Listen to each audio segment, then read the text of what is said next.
નમસ્કાર વાલા વિદ્યાર્થી મિત્રો, ધોરણ 7 ના મારા સામાજિક વિજ્ઞાનના સોલ્જર્સ, તમારા માટે આજે ખૂબ જ એવું આઈએમપી એવું ખાસ કરીને જે ત્રિમાસિક એક્ઝામ આવે છે એમાં સામાજિક વિજ્ઞાનનું પેપર લઈને આવ્યો છું। આ વિદ્યાર્થી મિત્રો, તમારી પરીક્ષાની અંદર ક્યાંક ને ક્યાંક આમાંથી તમને બેઠે બેઠા સવાલ જોવા મળશે, તો તમારા મિત્રો સુધી શેર કરી દો અને આ પેપરનો લાભ એને પણ અપાવો। આ પેપરની અંદર ધોરણ 7 માં વિષય સામાજિક વિજ્ઞાનની અંદર ચેપ્ટર નંબર 1, 2, 3 અને 10 આ ચેપ્ટરો જે પરીક્ષાની અંદર આવવાના છે। આ પ્રથમ એક ત્રિમાસિક જે કસોટી છે, જે આ તમારી 40 માર્ક્સની અને 40 મિનિટનો તમને સમય મળવાનો છે।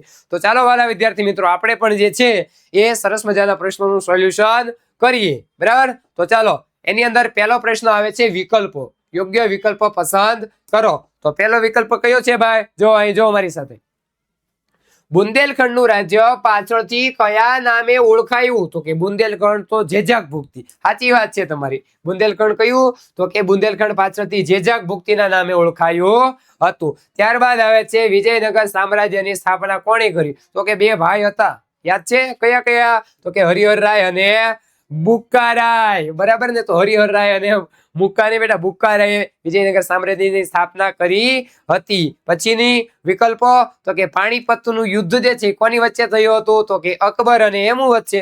કોની વચ્ચે થયું હતું બીજું યુદ્ધ? તો કે અકબર અને હેમુ વચ્ચે।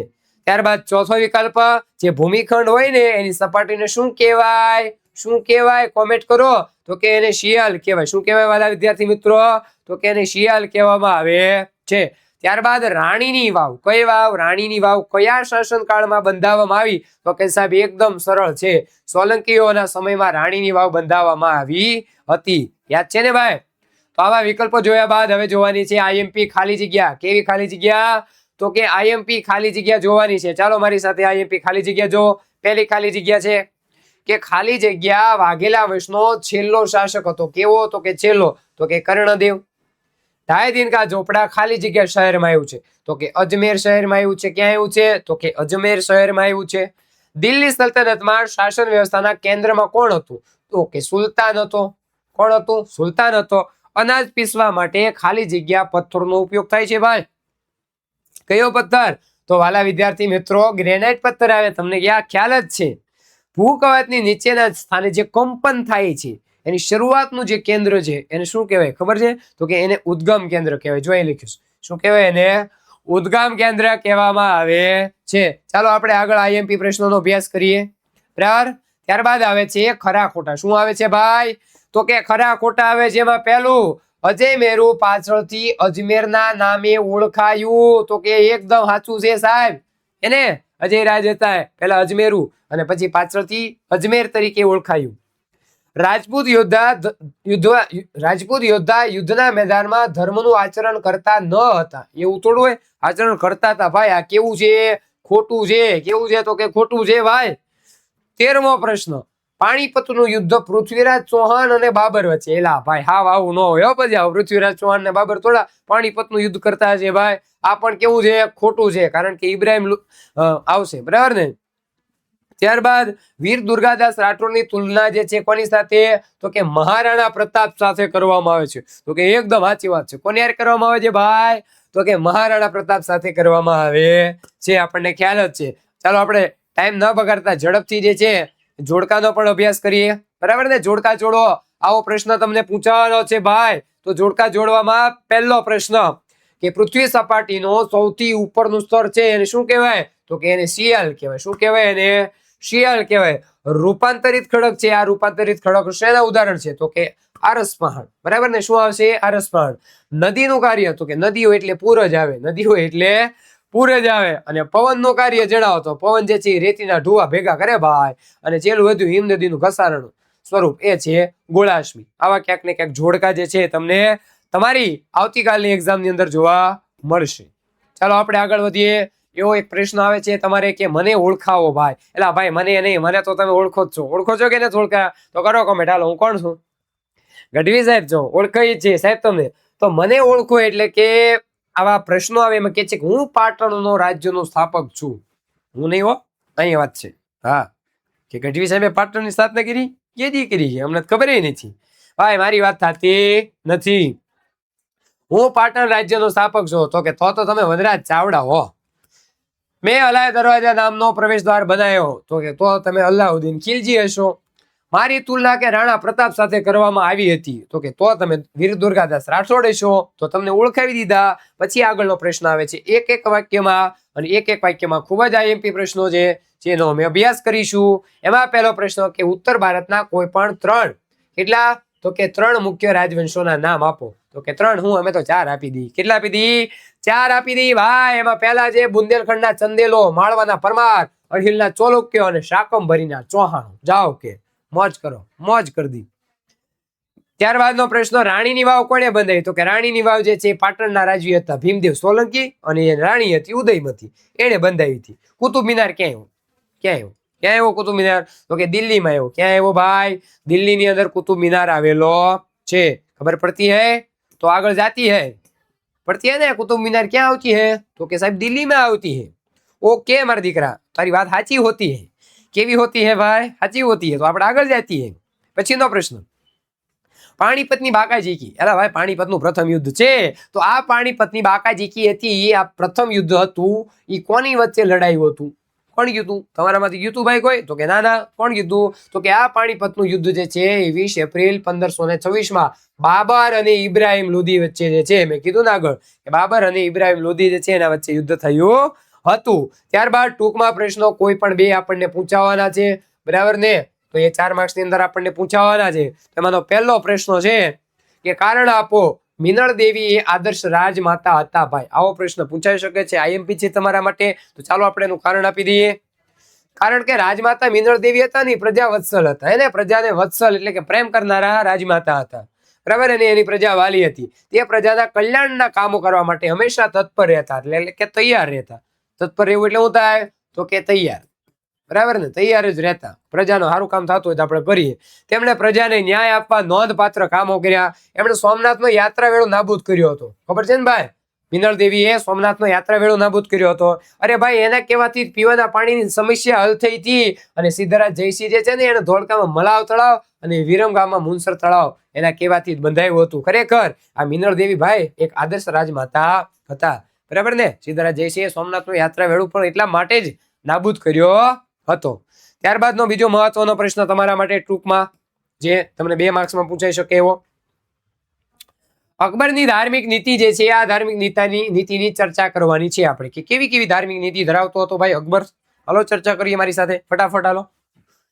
તો કે અકબર બેટા છે ને એ એક બિન સાંપ્રદાયિકતાની નીતિ અપનાવી હતી. તો કે સાચી વાત છે. એ હિન્દુઓ હોય એની પાસેથી લેવામાં આવતો યાત્રા વેરો અને જજિયા વેરો એને રદ કરી દીધો, નાબૂદ કરી દીધો. કે આપણે યાત્રા કરીએ એનો કોઈનો વેરો જોતો નથી, એનો ટેક્સ જોતો નથી. અરે ભાઈ એ તો ધાર્મિક ઉદારતા દાખવી હતી એવું કહેવાય છે. હિન્દુઓના પોતાના દરબારમાં અને રાજ્યમાં અન્ય સેવા માટે ઊંચા હોદ્દા ઉપર નિમ્યા હતા. કે વાહ હિન્દુ તમે પણ આવી જાઓ, તમને પણ ઊંચા હોદ્દામાં જે છે સ્થાન મળશે. તેણે પ્રજાના બધા જ વર્ગોના પોતાનો ધર્મ પાળવાની છૂટ આપી કે જેને જે ધર્મ પાળવો એ પાળે, કોઈને પરાયણે બળજબરી કરવાની નહીં. બધા ધર્મો વિશે ચર્ચા કરવા માટે અકબરે ફતેહપુર સિકરીની અંદર એક ઇબાદત ખાનું એટલે કે પ્રાર્થના મંદિરે ભાઈ બંધાયું હતું. અકબર આવો હતો, એની ધાર્મિક નીતિ આવી હતી. અકબર દર શુક્રવારે જુદા જુદા ધર્મના વિદ્વાનો સાથે ચર્ચા કરવા માટે ઇબાદત ખાનામાં આમંત્રણ આપતો, ત્યાં બોલાવતો કે ચાલો આજે આ ધર્મના લોકો આવી જાવ ઇબાદત ખાનામાં. એને ધર્મચર્ચા ખૂબ જ ધ્યાનથી સાંભળતી હતી. તેના પ્રત્યેક ધર્મના ઉત્તમ સિદ્ધાંતો તારવી અને દિન હે ઇલાહી નામના સંપ્રદાયની સ્થાપના કરી. તો અકબર આવી ધાર્મિક ઉદાર નીતિ જે પ્રશંસનીય છે, વખાણને પાત્ર છે, એવી નીતિ અપનાવી હતી. ત્યાર પછીનો પ્રશ્ન કયો છે? તો કે સાહેબ રૂપાંતરિત ખડકનો. કયો છે ભાઈ? તો કે રૂપાંતરિત ખડકનો છે. ચાલો જોઈએ, આઈએમપી છે. રૂપાંતરિત ખડક સદ્રષ્ટાંત એટલે કે ઉદાહરણ સાથે. કેવી રીતે સમજાવવાનું છે? તો કે ઉદાહરણ સાથે. નીચું તાપમાન અતિશય દબાણના કારણે અગ્નિકૃત હોય અને જળકૃત ખડકોના કણ રચના કે સ્તર રચના અથવા તો બંધારણ, રંગ વગેરેના મૂળ ધર્મ ગુણધર્મોના રૂપાંતર પામે અને જે ખડકો બને એને તો રૂપાંતરિત ખડક કહેવાય. એને શું કહેવાય વાલા વિદ્યાર્થી મિત્રો? તો કે એને રૂપાંતરિત ખડક કહેવામાં આવે છે. બરાબર? દાખલા તરીકે ચીકણી માટી છે, સ્લેટ છે, ચૂનાના પથ્થર છે ભાઈ. અરે આરસ પણ તમારા માટે મોસ્ટ આઈએમપી આ પૂછાય જાય તો જ બકે, બરાબર ને? આરસ પાણી એનું ઉદાહરણ છે. તો કે રૂપાંતરિત ખડકનું ઉદાહરણ છે. ખાસ તમારે યાદ રાખવાનું છે, ભૂલતા નહીં, પછી મને કહેતાય નહીં. આ ઉપરાંત રૂપાંતરિત ખડકોમાંથી ક્વાર્ટઝાઇટ, ગ્રેફાઇટ અને હીરો, વાહ ભાઈ વાહ, ગ્રેફાઇટ, હીરો, આ બધા વગેરે પણ જે રૂપાંતરિત ખડકોના જ ઉદાહરણો છે. આપણને કીધું હતું ને ઉદાહરણો કયો, તો આપણે કીધા ભાઈ, સમજ્યા ને તમે? ચાલો, ત્યારબાદ આવે છે મુદ્દાસર સવાલ. કેવા આવે છે બાળકો? મુદ્દાસર. કોઈ પણ બે લખવાના છે, 3 પૂછાઈ શકે.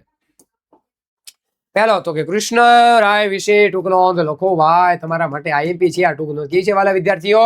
તો કે આઈએમપી છે. કેમ? તો કે જો આ કૃષ્ણદેવરાય જે છે કયા વંશનો? તો કે તુલુ વંશનો. તેમજ વિજયનગર સામ્રાજ્યનો સર્વશ્રેષ્ઠ શાસક હતો. એના સમયમાં ભારતનો એક મહાન અને શક્તિશાળી શાસક હતો. એના સમયમાં આ શાસન દરમિયાન અનેક વિજયો મેળવ્યા, ખબર જ છે. રાજ્યના વહીવટી તંત્રને રંગીન સંગીન બનાવ્યું. તેણે સિંચાઈ માટે, પાણીની માટે રાજ્યમાં તળાવો બંધાવ્યા, નહેરો ખોદાવી, ખેતીવાડીને સમૃદ્ધ બનાવી. અરે ભાઈ, રાજ્યમાંથી કેટલાક અયોગ્ય કરવેરા હતા ને એ કરવેરા નાબૂદ કરી દીધા, કે આપણે આ કરવેરા જોતા નથી. આવા હતા મહારાજા. અરે ભાઈ, અને પ્રજાનો પ્રેમ બહુ મળ્યો. વાહ ભાઈ વાહ, શું અમારા મહારાજા છે કે કૃષ્ણદેવ રાય. અરે ભાઈ, વિજયનગરની પાસે નાગપુર નામનું નગર વસાયું. એમ? હા. અને આ નગરને અનેક પ્રકારની ઇમારતો અને ભવ્ય મંદિરો જે શણગાર્યું હતું. કૃષ્ણદેવરાય પોતે એક વિદ્વાન હતો. પાછો બહુ વિદ્વાન હતો. હા, એ પોતે એક વિદ્વાન હતા. સાહિત્યનો અને વિદ્યાનો તો ઉપાસક હતો, શોખીન હતો. તે તેલુગુ ભાષા, કઈ ભાષા?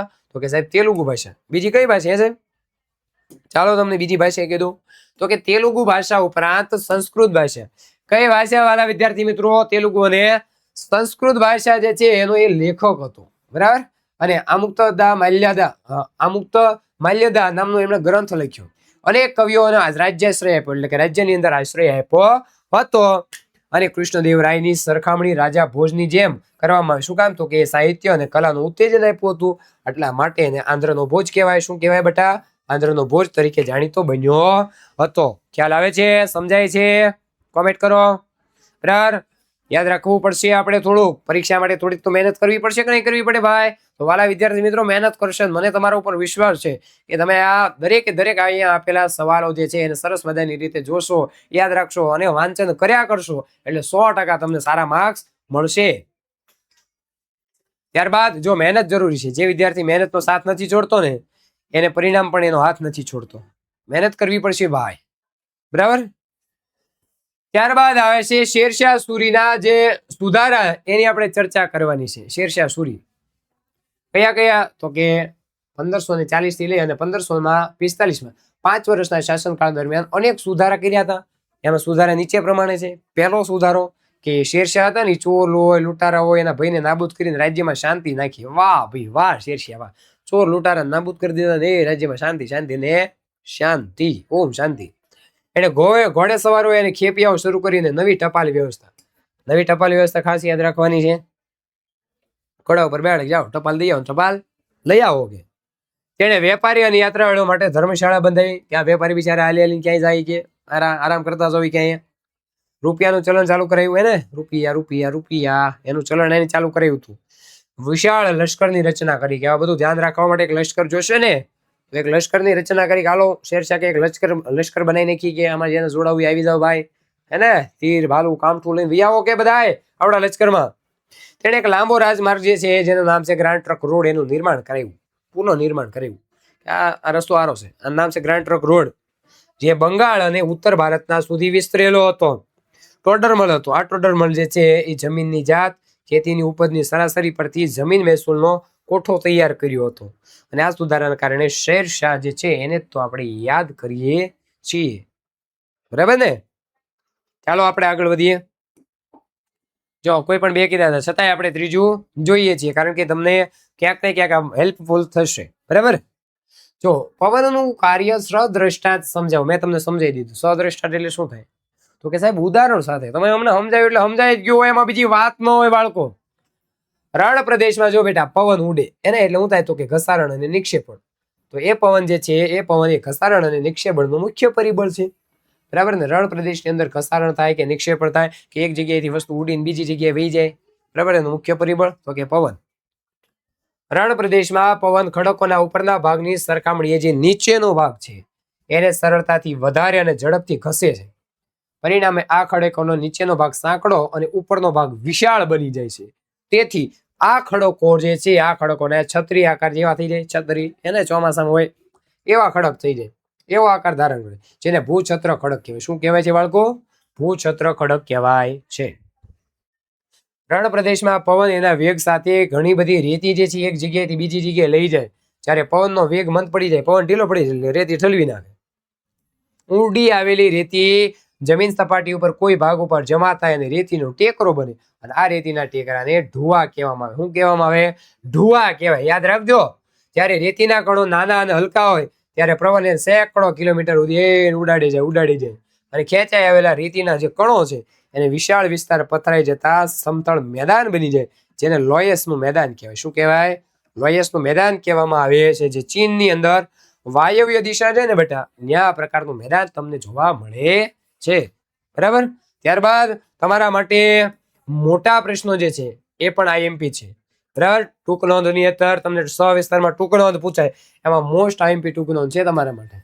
કેવી સાહેબ? તો કે મોસ્ટ આઈએમપી ટૂંક નોંધ છે. ચાલો જોઈએ આપણે. તો કે રાજપૂતોના ગુણો. બરાબર. રાજપૂતોના ગુણો નીચે પ્રમાણે છે. એમાં રાજપૂતો જે છે શૂરવીર, બહાદુર, ટેકીલા, નીડર અને એક વચની હતા. રાજપૂતો કેવા હતા? તો કે શૂરવીર હતા, ટેકીલા હતા, નીડર હતા, બહાદુર હતા. તેઓ પ્રાણને ભોગે પણ આપેલું વચન જે છે એ રાજપૂતો પાળતા હતા. તેઓ રણભૂમિમાં કદાપી પાછી પાની ન કરતા. આપણે જોયું હતું રણભૂમિની અંદર રાજપૂત મરી જાય પણ મૂકે નહીં. બરાબર ને? તો એ પાછી પાની ન કરતા. યુદ્ધમાં દુશ્મનો સામે જીતવાની આશા ન હોય ને એને, તોય એવો કેસરિયા કરતા, અર્થાત મૃત્યુને ભેટતા. કેસરિયા કરવા એટલે શું? એને ખ્યાલ આવી જાય કે હવે આપણે જીતાય એમ નથી, છતાંય આમી છાતીએ લડતા. એ પાછી પાની કરતા નહીં, કેસરિયા કરતા. અર્થાત એ મૃત્યુને ભેટી જતા. આવા વીરવર રાજપૂતો હતા ભાઈ. એવા એમના લક્ષણો, ગુણો હતા. અરે ભાઈ, ગૌ બ્રાહ્મણ પ્રતિપાલક હતી. ગાયો અને બ્રાહ્મણોના તો પ્રતિપાલક હતા, એનું પાલનહાર કરતા હતા, એની રક્ષા કરતા હતા. તેઓના શરણાગતે કોઈ પણ ભોગે રક્ષણ કરતા હતા. યુદ્ધમાં ક્યારે અધર્મ નો આચરતા, એટલે કે ચળ કપટ કે પ્રપંડ રચતા નહીં. આવા મહાન એના ગુણો હતા. ખાસ તમારા માટે આઈએમપી ક્વેશ્ચન છે, યાદ કરી લેજો. તમને ક્યાંક ને ક્યાંક તમારી એક્ઝામમાં જોવા મળશે ભાઈ. ખ્યાલ આવે? ત્યારબાદની જે ટુકડો છે એ છે વિજયનગર સામ્રાજ્ય. ચાલો જોઈએ. તો કે આ વિજયનગર સામ્રાજ્ય એ હરિહરરાય અને બુક્કારાય નામના બે ભાઈ હતા. કયા ભાઈ? તો કે હરિહરરાય અને બુક્કારાય. અરે ભાઈ, એક નદી હતી, તાપીની હો, તુંગભદ્રા. તાપીની જગ્યાએ તુંગભદ્રા છે. તો આ તુંગભદ્રા નદીના કિનારે પોતાના રાજ્યની સ્થાપના કરી. એક નદી જાય છે કે એ વાહ ભાઈ વાહ, અહીંયા એક નગર બનાવી. તો બે ભાઈ નક્કી કરી નગર બનાવ્યું તુંગભદ્રા નદીના કિનારે. નામ આપ્યું વિજયનગર સામ્રાજ્ય, અને એનો પાયો નાખ્યો ભાઈ. શરૂઆતમાં આ નગર એના ગુરુ હતા સ્વામી વિદ્યારણ્ય. આ ગુરુ સ્વામી વિદ્યારણ્યના નામ ઉપરથી વિદ્યાનગર તરીકે ઓળખાયું. પાછળથી ઘણા બધા એને વિજયો મળ્યા, લશ્કરી સફળતા મળી, એના કારણે વિજયનગર તરીકે પણ ઓળખાણ પામ્યું. અને આ વિજયનગર સામ્રાજ્યની અંદર સંગમ વંશ, સાલુ વંશ, તુલુ વંશ અને અરવિંદુ વંશ જેવા વંશોએ શાસન કર્યું. અને તુલુ વંશમાં કૃષ્ણદેવ રાય નામના શક્તિશાળી શાસકો થઈ ગયા. ખ્યાલ આવે છે? તો આવી રીતે ક્યાંક ને ક્યાંક જે છે એ આપણી પરીક્ષાની અંદર તમને પ્રશ્નો પૂછાવાના છે. તો દરેક વિદ્યાર્થીને બેસ્ટ ઓફ લક બેટા. ખૂબ જ તમારું સારામાં સારું પેપર જાય એવું વિદ્યાકુલ વતી આપ સર્વેને શુભેચ્છા. મળીએ છીએ. જય હિન્દ, જય ભારત, વંદે માતરમ, ભારત માતા કી જય.